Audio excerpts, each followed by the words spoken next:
Dear students, welcome to गिट्स मेजर्स। आज की इस वीडियो में एक्सप्लेन करने जा रहा हूँ various implementation technique of symbol table. मतलब सिंबल टेबल को हम कैसे इंप्लीमेंट करते हैं, what are the various data structures we use to implement the symbol table. अब इसके ऊपर जो है कई बार आपके कॉम्पिटिटिव एग्जाम्स में या कॉलेज यूनिवर्सिटी एग्जाम में क्वेश्चन आ जाता है। अगर आपको हर बार लगता हो कि सर मतलब पता नहीं क्वेश्चन आता भी है या नहीं, तो गाइज इसके लिए मैं प्रूफ भी लेके आया हूँ। ये देखो, गेट 2012 में क्वेश्चन आया हुआ है सिंबल टेबल के ऊपर, जिसमें पूछा है access time of symbol table. Access time of symbol table will be logarithmic if it is implemented by. मतलब सिंबल टेबल को हम कैसे इंप्लीमेंट करें कि जब हम सिंबल टेबल को एक्सेस करते हैं, मतलब उसमें से कुछ वैल्यू को एक्सेस करते हैं, तो मेरा एक्सेस टाइम जो है वो सर्च टाइम या लुकअप टाइम जो है वो लॉगरिथमिक आना चाहिए। तो देखो ये क्वेश्चन जो है वो गेट में आ चुका है। तो गाइस इस क्वेश्चन पे मैं बाद में आता हूं, पहले आपको वेरियस टेक्निक्स बता दूं कि कैसे कैसे हम इंप्लीमेंट करते हैं। सिंबल टेबल क्या होता है, क्या क्या उसके अंदर क्या क्या ऑपरेशन और उसको जो है उसका क्या यूज है, ये मैं ऑलरेडी जो है वो वीडियो में बता चुका हूं। और उस वीडियो का लिंक जो है वो आपको डिस्क्रिप्शन बॉक्स में मिल जाएगा और ऊपर सजेस्टेड वीडियो में भी मिल जाएगा। यहाँ पे हम लोग बात कर रहे हैं कि यार what are the various data structure we use.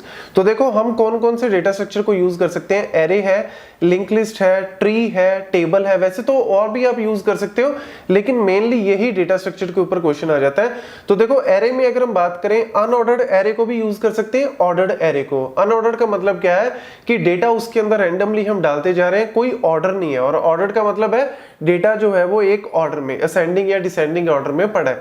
तो देखो अनऑर्डर्ड एरे की बात करें तो अनऑर्डर्ड एरे में अगर मुझे लाइक सिंबल टेबल को अगर मैं अनऑर्डर्ड एरे में इंप्लीमेंट कर रहा हूं, तो इंसर्शन के टाइम कितना जो है वो मेरे को टाइम लगेगा।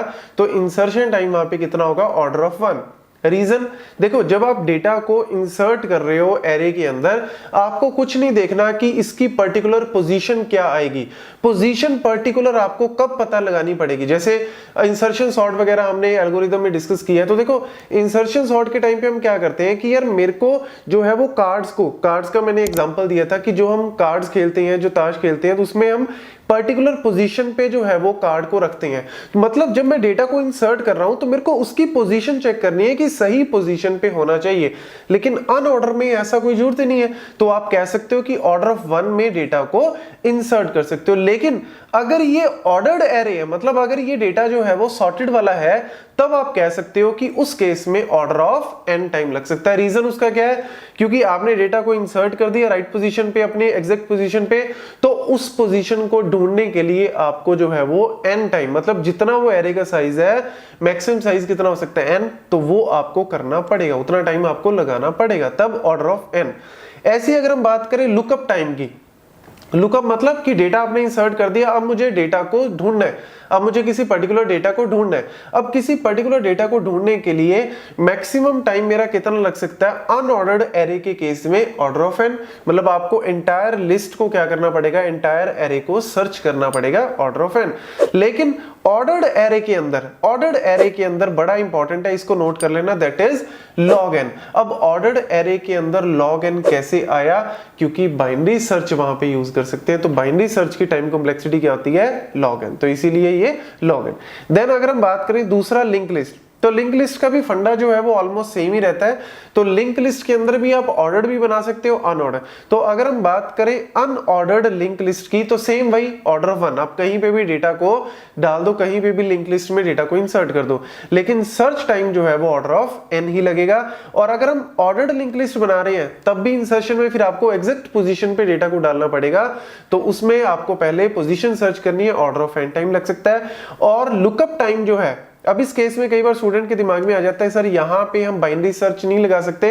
तो गाइस लिंक लिस्ट में बाइनरी सर्च लगाना अपने आप में कॉम्प्लेक्स है। तो लिंक लिस्ट में बाइनरी सर्च लगा भी दोगे तब भी वो जो है वो टाइम n से कम नहीं होगा। तो इसीलिए आप जो है वो उसको सिंपली सारी लिस्ट को ही क्या कर लो, सर्च कर लो, तो ऑर्डर ऑफ n टाइम उस केस में लग जाएगा। देन सर्च ट्री हमारे पास कौन से होते हैं, सर्च ट्री में आ जाते हैं, जैसे हमारे पास बाइनरी सर्च ट्री है, बी प्लस ट्री है, बी ट्रीज है, उसमें अगर हम बात करें इंसर्शन की, तो इंसर्शन जो है वो उस केस में आपका ऑर्डर ऑफ log n। अब ये log n क्यों आता है? क्योंकि बेस्ड ऑन द हाइट जो है वो आपकी बाइनरी सर्च ट्री की या बी ट्री की या बी प्लस ट्री की हाइट के ऊपर डिपेंड करता है। तो ऑर्डर ऑफ log n जो है वो आपका टाइम बन जाएगा। और सेम लुकअप टाइम भी कितना होगा आपको, अगेन आपको मतलब डेटा डालने में आपको एग्जैक्ट पोजीशन ढूंढनी है, तो आपको हाइट तक जो है वो जाना पड़ सकता है। सेम ढूंढते टाइम भी, जब आप सर्च कर रहे हो तब भी ऑर्डर ऑफ log n। यहां पे एक छोटा सा पॉइंट और नोट कर लो। जनरली अगर हम बात करें एक नोड के कितने चिल्ड्रन हो सकते हैं, अगर एक नोड के 2 चिल्ड्रन है मतलब वो बाइनरी सर्च ट्री है, तो log हम n लिख देते हैं और बेस क्या होता है 2। लेकिन अगर टर्नरी है तो फिर उसमें केस में क्या होता है log n, लेकिन बेस क्या हो जाता है 3। तो बेटर क्या है कि आप इसको इस तरीके से याद रख लो, log n और बेस ले लो लेट्स से k, ठीक है। तो नॉर्मली अगर बाइनरी सर्च दी है तो आप ऑब्वियसली k की वैल्यू को 2 पुट कर दो, टर्नरी दी है तो 3 पुट कर दो, इस तरीके से आप फाइंड आउट कर सकते हो। देन हैश टेबल की अगर हम बात करें तो ऑर्डर ऑफ 1, हैश टेबल में हम हैश फंक्शन को यूज करते हैं, तो ऑर्डर ऑफ 1 टाइम जो है वो आपका इंसर्शन का, ऑर्डर ऑफ 1 टाइम आपका सर्चिंग का। लेकिन छोटा सा पॉइंट और याद रखना कि ये जो है वो एवरेज केस है। हैश टेबल में अगर हम बात करें वर्स्ट केस की, तो बहुत सारे अगर कोलिजन हो जाते हैं तो बहुत सारे कोलिजन के केस में आपका ऑर्डर ऑफ n टाइम भी लग सकता है।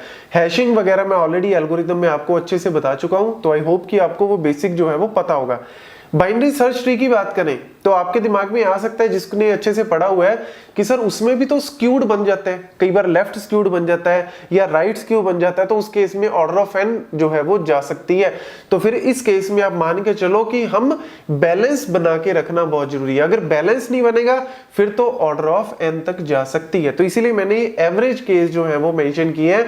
बट डिसएडवांटेज की अगर हम बात करें या प्रॉब्लम की बात करें, तो ये आपको ध्यान में रखना है कि बैलेंस जो है वो बिगड़ना नहीं चाहिए। हैश टेबल में कोलिजन्स जो है वो मैक्सिमम नहीं होनी चाहिए। ये चीजें जो है वो आपको कहीं ना कहीं ध्यान में रखनी पड़ेंगी। और दूसरा ये है कि सिंबल टेबल में कई बार जो है, ये मैं बाय डिफॉल्ट मान के चल रहा हूं कि सिंबल टेबल में यूनिक डेटा इंसर्ट कर रहे हैं, क्योंकि अगर सिंबल टेबल में यूनिक डेटा नहीं है तो हो सकता है कि ऑलरेडी वो डेटा हो, तो इंसर्ट करने से पहले आप चेक करोगे कि क्या वो डेटा ऑलरेडी पड़ा है या नहीं पड़ा। अगर पड़ा है तो फिर मेरे को डालने की जरूरत नहीं, अगर नहीं पड़ा तो फिर मैं उस डेटा को डालूंगा। तो यानी उस केस में आपकी सर्च टाइम जो है और इंसर्शन टाइम जो है वो आपका ऐड हो जाएगा। लेकिन नॉर्मल केस में अगर हम बात करें तो ये आपका इंसर्शन टाइम रहेगा, ये आपका लुकअप टाइम जो है वो रहेगा। तो बैक टू द क्वेश्चन, अब आई थिंक आपको क्लियर हो गया होगा कि यार अगर मुझे एक्सेस टाइम को लॉगरिदमिक करना है तो इट इज इंप्लीमेंटेड बाय, तो कैसे इंप्लीमेंट करेंगे? ऑब्वियसली हम किसको यूज करेंगे? सर्च ट्री को यहाँ पे यूज करेंगे। और इसका रीजन क्या है सर्च ट्री का?